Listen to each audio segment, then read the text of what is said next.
Good morning students. Last క్లాస్లో మనం electric charges అంటే ఏంటి, వాటి యొక్క ప్రాపర్టీస్, అలాగే కూలుమ్స్లా అప్లికేషన్స్ నేర్చుకున్నాము. ఇప్పుడు next topic electric charges and ఫీల్డ్స్లో నెక్స్ట్ టాపిక్ చూద్దాం.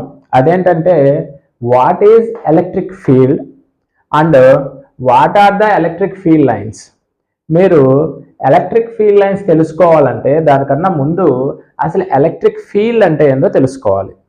సో మనం ఏం చెప్పుకున్నాము, ఏదైనా ఒక ఛార్జ్ తీసుకుంటే, ఓకేనా, consider any charge that may be positive or negative, but here I am considering the charge is positive charge. అయితే ఒక ఛార్జ్ ఉన్నప్పుడు ఆ ఛార్జ్ ఏం చేస్తుందంటే తన చుట్టూ కొంత ఏరియాని ఇన్ఫ్లుయెన్స్ చేస్తుంది. ఓకేనా, తన చుట్టూ కొంత ఏరియాని ఇన్ఫ్లుయెన్స్ చేస్తుంది. The area influenced by the charge is simply known as electric field. సింపుల్గా అర్థం చేసుకోండి, మనకి ఫీల్డ్స్లో టూ టైప్స్ ఉంటాయి, మ్యాగ్నెటిక్ ఫీల్డ్ ఉంటుంది, ఎలక్ట్రిక్ ఫీల్డ్ ఉంటుంది. సో ఇక్కడ ఎలక్ట్రిక్ ఫీల్డ్ అని ఎందుకు మెన్షన్ చేస్తున్నాం, ఎలక్ట్రిక్ ఛార్జ్ వల్ల వస్తున్న ఫీల్డ్ కాబట్టి దాన్ని ఎలక్ట్రిక్ ఫీల్డ్ అంటాం. ఇక్కడ దీన్ని ఇంకొక టర్మ్స్లో ఎలా చెప్పుకోవచ్చు, విత్ ఇన్ ద రీజన్, అంటే ఎలక్ట్రిక్ ఫీల్డ్ లోపల మనం ఏదైనా ఇంకొక ఛార్జ్ తీసుకొచ్చి పెడితే, ఫర్ సపోజ్ నేను ఒక పాజిటివ్ ఛార్జ్ తీసుకొచ్చి పెడుతున్నా, అప్పుడు ఏమవుతుంది, సేమ్ ఛార్జెస్ కాబట్టి రిపెల్ అవుతుంది. అదే ఎలక్ట్రిక్ ఫీల్డ్ లోపల నేను ఒక నెగిటివ్ ఛార్జ్ తీసుకొచ్చి ఉంచాను, అప్పుడు ఏమవుతుంది, ఆపోజిట్ ఛార్జ్ కాబట్టి ఈ ప్లస్ క్యూ అనే ఛార్జ్ ఈ మైనస్ క్యూ అనే ఛార్జ్ని అట్రాక్ట్ చేస్తుంది విత్ ఫోర్స్ ఎఫ్తో. So force of attraction. ఇదే సిమిలర్గా ఈ ప్లస్ క్యూ అనే ఛార్జ్ ఈ ప్లస్ క్యూ అనే ఛార్జ్ని ఏం చేస్తుంది, రిపెల్ చేస్తుంది. ఎంత ఫోర్స్తో, ఎఫ్ ఆఫ్ ఆర్. ఇక్కడ మీరు ఎలక్ట్రిక్ ఫీల్డ్ యొక్క ఇంపార్టెన్స్ అర్థం చేసుకోండి.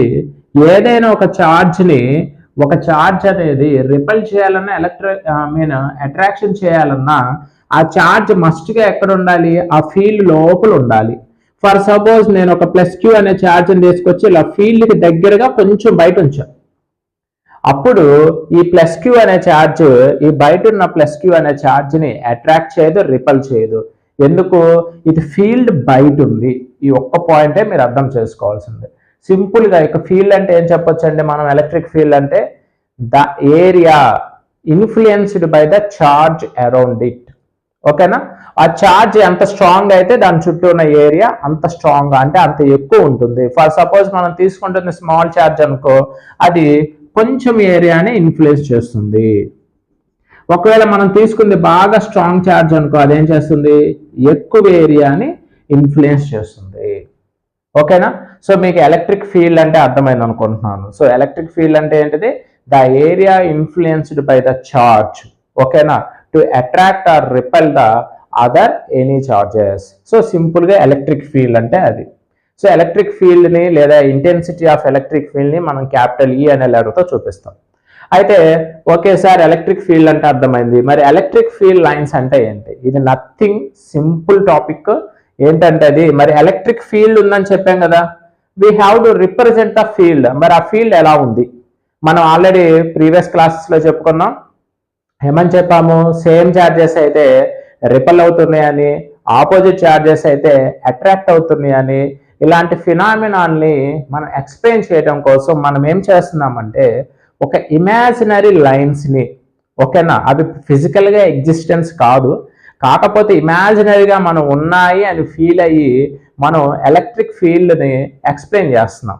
ఓకేనా, ఈ ఎలక్ట్రిక్ ఫీల్డ్స్ అనేవి ఎక్కడుంటాయి, ఎలక్ట్రిక్ ఫీల్డ్ లోపలే ఉంటాయి. ఫర్ సపోజ్ ఒక క్యూ అనే ఛార్జ్ తీసుకుంటే దాంట్లో కొంత చుట్టూ ఏరియా వరకు ఆ క్యూ అనే ఛార్జ్ ఏం చేస్తుంది, ఇన్ఫ్లుయెన్స్ చేస్తుంది. ఆ ఇన్ఫ్లుయెన్స్ చేసే ఏరియాని ఎలక్ట్రిక్ ఫీల్డ్ అని చెప్పాం. So here I want to represent the electric field. నేను ఆ ఎలక్ట్రిక్ ఫీల్డ్ని రిప్రజెంట్ చేయాలనుకుంటున్నాను. దానికోసం ఏం చేస్తున్నాను, ఫర్ సపోజ్ ఇది ప్లస్ క్యూ అనే ఛార్జ్ తీసుకున్నాను. ఆ ఎలక్ట్రిక్ ఫీల్డ్ లైన్స్ అనేవి ఈ ఫీల్డ్ లోపల మొత్తం 360 degreesలో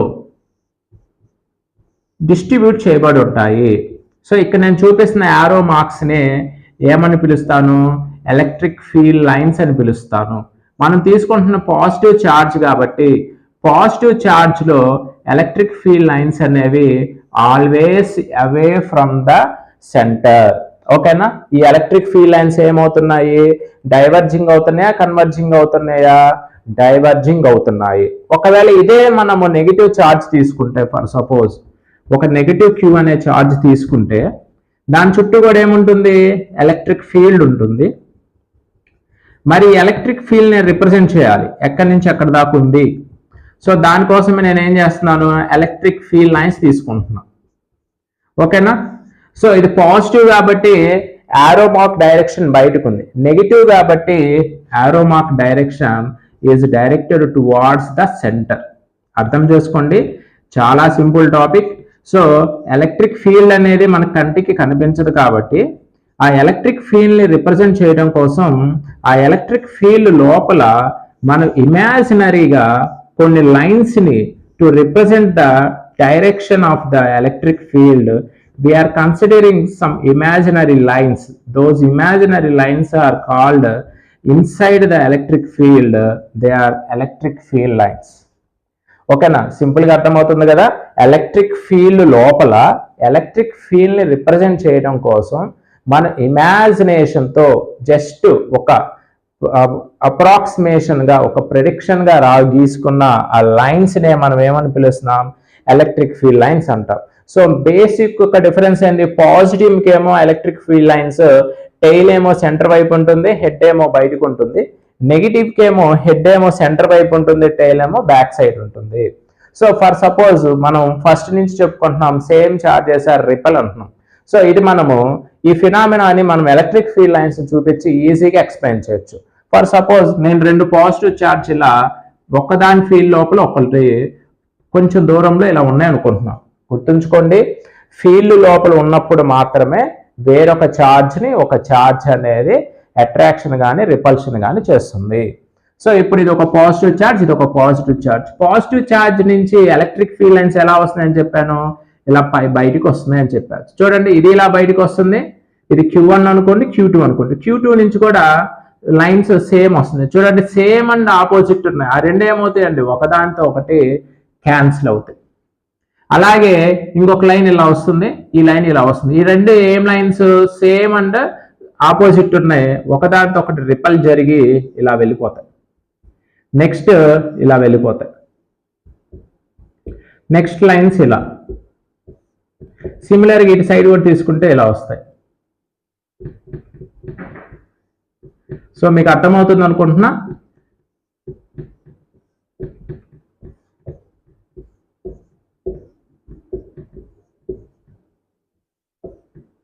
సో దీన్ని బట్టి మనం ఏం ఎక్స్ప్లెయిన్ చేయొచ్చు? రెండు సేమ్ ఛార్జెస్ని పక్క పక్కన ఉంటే ఆ రెండు సేమ్ ఛార్జెస్ చుట్టూ ఉన్న ఫీల్డ్ లోపల ఉండే ఎలక్ట్రిక్ ఫీల్డ్ లైన్స్ అనేవి ఒకదాన్ని ఒకటి పుష్ చేసుకుంటూ ఆ రెండు ఛార్జెస్ మధ్య ఒక టైప్ ఆఫ్ రిపల్సివ్ ఫోర్సెస్ని డెవలప్ చేస్తుంది. We can proof. మళ్ళీ చెప్తున్నా, గుర్తుంచుకోండి, ఎలక్ట్రిక్ ఫీల్డ్ లైన్స్ అనేవి ఒకదాంతో ఒకటి ఇంటర్సెక్ట్ కావు. ఎందుకు కావు? ఎలక్ట్రిక్ ఫీల్డ్ లైన్స్ ఒకవేళ ఒకదాంతో ఒకటి ఇలా ఇంటర్సెక్ట్ అయితే అక్కడ 2 డైరెక్షన్స్ ఉంటాయి, అది impossible. Electric field lines are mono direction, ఒక డైరెక్షన్ లోనే ఉంటాయి. ఉంటే సెంటర్ కి దగ్గరగా ఉంటాయి లేదా సెంటర్ కి దూరంగా ఉంటాయి. రెండు, ఏ ఎలక్ట్రిక్ ఫీల్డ్ లైన్స్ అయినా ఛార్జ్ నుంచి దూరంగా నార్మల్ గా ఉంటాయి. ఓకేనా? ఇదొక సెకండ్ పాయింట్. మళ్ళీ థర్డ్ పాయింట్ ఏంటి? ఎలక్ట్రిక్ ఫీల్డ్ లైన్స్ అనేవి ఫిజికల్ గా ప్రూఫ్ కాదు, they are only imaginary lines. Next, ఒక ఛార్జ్ దగ్గర నుంచి కొంత ఏరియాని తీసుకుంటే, అర్థం చేసుకోండి, కొంత ఏరియాని తీసుకుంటే, ఏదో డిఎస్ అనే ఏరియాని తీసుకుంటే ఈ ఏరియా లోపల ఎన్ని number of electric field lines వెళ్తాయో దాన్ని ఎలక్ట్రిక్ ఫ్లక్స్ అని మాట్లాడతాము. ఓకేనా? దాన్ని ఫై అనే లెటర్తో చూపిస్తాం.